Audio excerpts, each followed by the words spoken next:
Investitorët në tregjet e aksioneve I friksojnë tashmë më të keqes një mbyllje të mundshme të ngushticës së Hormuzit nga Irani.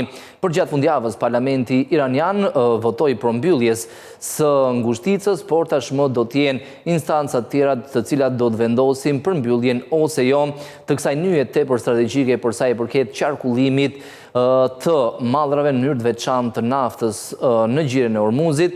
Për gjatë vitit 2024 kanë kaluar rreth 20.9 milion fuqi naft që përkthehet në rreth naftë në ditë që përkthehet rreth 20% e konsumit ditor global të naftës. Për këtë arsye, nëse do të ketë një mbyllje të gjirit të Hormuzit, atëherë çmimet e naftës do të rriten ndjeshëm. Gjithsesi, në ditën e sotme, reagimi ka qenë I kufizuar, çmimet e naftës janë rritur, por në masë më të vogël. Gjithashtu edhe dollari amerikan ka gjetur një mbështetje nga këto zhvillime, sepse cilësohet si një aset I sigurt dhe preferohet nga investitorët në periudha të trazirave apo tensioneve gjeopolitike. Të gjitha këto zhvillime janë reflektuar edhe në tregun e brendshëm të këmbimit valutor, ku vjet re një rritje e lehtë e dollarit amerikan. Sipas agjencisë së këmbimit valutor Iliria 98, dollari në mëngjesin e sotëm në sesionin e parë të javës blihet me 84.5 dhe shitet me 85.5 lek. Ndërkohë moneda europiane është e pandryshuar, vijon tregtohet pra niveleve më të ulta historike në raport me lekun. Në mëngjesin e sotëm, sipas Iliria 98, euro blihet me 97.4 dhe shitet me 98.2 lek, ndërsa franga zvicerane blihet me 103 dhe shitet me 104.2 lek në rritje të lehtë, si në blerje ashtu edhe në shitje. Edhe franga zvicerane cilësohet si një aset I sigurt në periudha të trazirave dhe ka regjistruar rritje në tregjet ndërkombëtare. Ndërkohë paundi britanik blihet me 113.5 dhe shitet me 114.8 lek në rritje të lehtë në blerje dhe në rënje të lehtë në shitje. Në ecurin e monedhave të tjera, dollari kanadez blihet me 61.3 dhe shitet me 62.8 lek. Dollari australian anën tjetër ka një tendencë në rënje. Përballë monedhës son blihet me 54 dhe shitet me 55.3 lek, duke publikuar humbje si në blerje ashtu edhe në shitje. Jeni japonez nuk ka ndryshuar, por megjithatë javën e kaluar zbriti poshtë nivelit të 0.6 lekëve edhe në shitje. Aktualisht këmbet ose blihet më saktë me 0.56 lek dhe shitet me 0.59 lek. Në ecurin e lirës turke, kjo monedhë është rritur lehtë në blerje në mëngjesin e sotëm përballë lekut, blihet me 2.07 dhe shitet me 2.17 lek. Ndërkohë për sa I përket denarit maqedonas, kjo monedhë blihet me 1.53 dhe shitet me 1.59 lek. Në ecurin e rublës ruse, kemi të bëjmë sërish me një qëndrueshmëri, rubla blihet me 0.92 dhe shitet me 1.03 lek. Kjo ishte ecuria e tregut brendshëm valutor në mëngjesin e sotëm sipas Iliria 98, ndërkohë në tregje ndërkombëtare vjetre përgjithsisht një qëndrueshmëri, dollari ka pasur një tendencë në rritje përballë euros dhe monedhave të tjera, por megjithatë kujdesi është shumë I lartë dhe vëmendja është e gjitha e përqendruar te konflikti midis Izraelit dhe Iranit në lindjen e mesme përgjatë fundjavës, edhe me përfshirjen e Shteteve të Bashkuara. Dhe padyshim që ky konflikt do të vjojë të zërë vëmendjen kryesore të investitorëve, por njëkohësisht ka pasur edhe disa dhëna ekonomike të publikuara në Shtetet e Bashkuara përgjatë fundjavës që kanë ofruar një mbështetje për dollarin amerikan. Megjithatë, pavarësisht në tendencë në rritje, eurovion tregtohet në nivelin më të lartë në thuajse 6 javët e fundit dhe shumë pra nivelit më të lartë në thuajse 3 vitet e fundit përballë monedhës së gjelbërt. Aktualisht euro ka humbur 0.22% të vlerës, ka zbritur lehtë poshtë nivelit të 1.15 I cilësuar edhe si nivel teknik. Një euro këmbet me 1.1497 dollar amerikan në rënje me 0.22%. Ndërkohë paundi britanik ka humbur 0.06% të vlerës dhe këmbehet me 1.3421 dollar amerikan.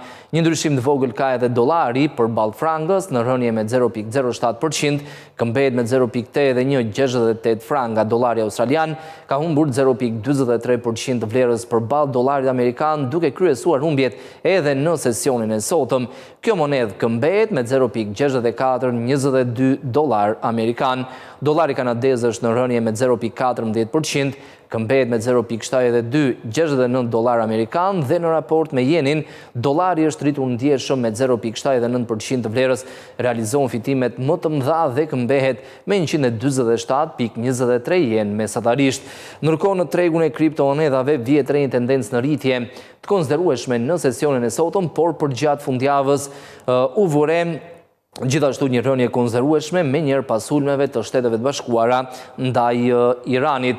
Tregu i kriptomonedhave ishte i vetmi aktiv sepse është i hapur edhe për gjatë fundjavës dhe ishte i vetmi që reagoi ndaj këtyre sulmeve. Nga rreth $105,000 që Bitcoin e mbylli ditën e premte, me njërë pas sulmeve zbriti poshtë nivelit të $90,000 në sesionin e ditës së diel, por ditën e sotme ka rikuperuar një pjesë të këtyre humbjeve, por jo të gjitha sepse kuotojnë mbi nivelin e $105,000 përpara se të fillonin sulmet e Shteteve të Bashkuara në 3 sitet kryesore ku mendoi se Irani zhvillonte aktivitetin bërthamor. Aktualisht kriptomonedha më e madhe në botë ka fituar 2,31% të vlerës, kuotohet në $101,867,6, duke qenë se tregu i kriptomonedhave cilësohet me risk, investitorët u larguan nga ky treg pikërisht për shkak të sulmeve dhe për shkallëzimit konfliktit në lindjen e mesme.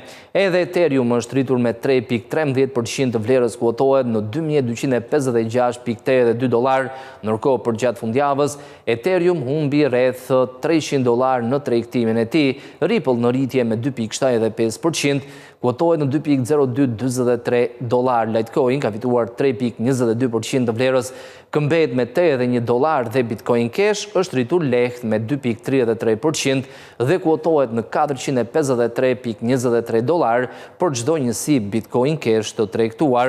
Shitja masive e kriptomonedhave për gjatë fundjavës ishte një kombinim midis tensioneve apo shokut gjeopolitik si pasojë e sulmeve amerikane në Iran dhe shqetësimeve makroekonomike, efektet që këto zhvillime do t'japin në ekonominë globale së bashku me tarifat e presidenti amerikan Donald Trump. Ndërkohë në tregun e naftës, çmimet e nisën ditën e sotme, sesionin aziatik në rritje mbi nivelin e 2%, por megjithatë në tregtinë europiane kanë kthyer një pjesë fitimeve, vjojnë që ndrojnë në rritje, por jo në atë masë që e nisën sesionin aziatik prej 2%. Shqetësimi kryesor për investitorët në tregun e naftës vjon të jetë një mbyllje mundshme e xhirit apo ngushticës së Hormuzit nga autoritetet iraniane që do të shkaktonin probleme të mëdha për qarkullimin e mallrave, në mënyrë të veçantë qarkullimin e naftës si në Europë, ashtu edhe në Azi, sepse lindja e mesme është ndër rajonet më të pasura me naftë në botë. Presidenti amerikan Donald Trump surprizoi tregjet duke njoftuar se Washingtoni drejt për drejti ka hyrë në konfliktin midis Izraelit dhe Iranit, duke sulmuar 3 site bërthamore në Fordo, në Natanz dhe në Isfahan. Skenarimi i mundshëm, sikur se thamë për tregjet e naftës, do të jetë një mbyllje mundshme e ngushticës së Hormuzit, nga ku kalojnë rreth 20 milion fuqi naftë në ditë apo 20% e konsumit global të naftës, referuar shifrave të vitit 2024. Mediat iraniane kanë raportuar se parlamenti i Iranit ka mbështetur një mbyllje të kësaj ngushtice, duke cituar një ligjvënës të lartë. Megjithatë, vendimi final për të mbyllur ose jo ngushticën e Hormuzit do të merret nga Këshilli i Sigurisë Kombëtare të Iranit, e do të jetë ky këshill i cili do të vendosë për mbylljen ose jo të këtij gjiri të kësaj ngushtice. Nafta Brent e Londrës ka fituar 0,87% të vlerës dhe tregtohet në $77,68 për fuqi. Nafta bruto amerikane është rritur me 0,85%, tregtohet në $74,46 dhe nafta e përpunuar në bursën e Londrës po qëndron në rënje të lehtë me 0,2% dhe kuotohet në $757 për ton.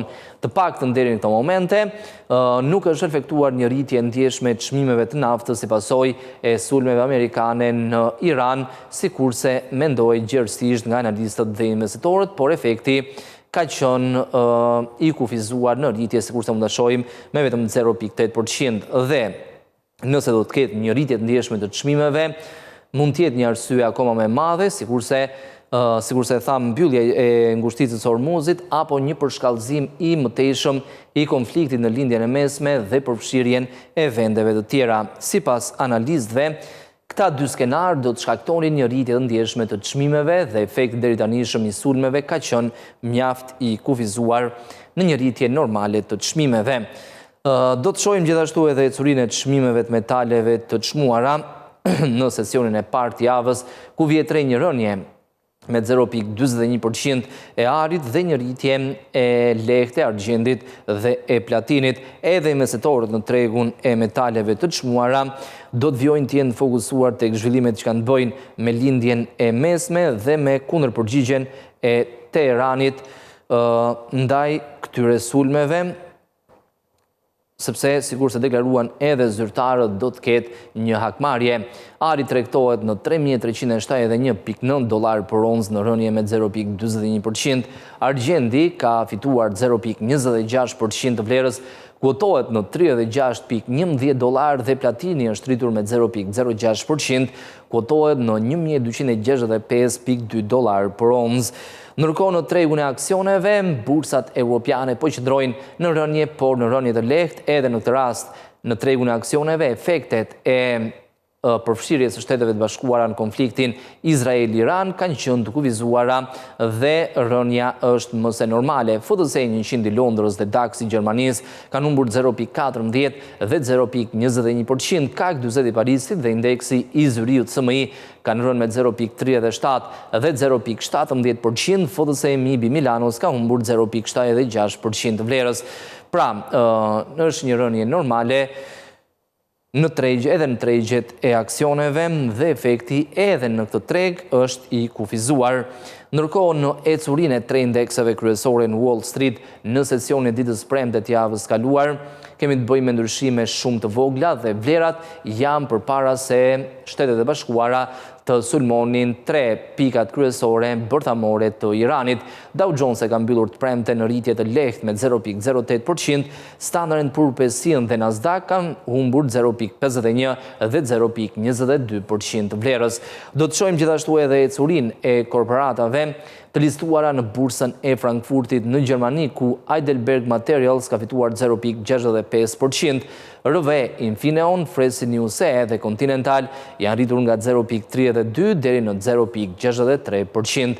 Në anën tjetër, në kompanitë që realizojnë humbje në bursën e Frankfurtit, Rheinmetall ka rënë me 2,11%, Sartorius, Munich Re, Zalando dhe Daimler kanë rënë nga 1,24 deri në 1,78% të vlerës. Kjo ishte ecuria e tregjeve deri në këto momente.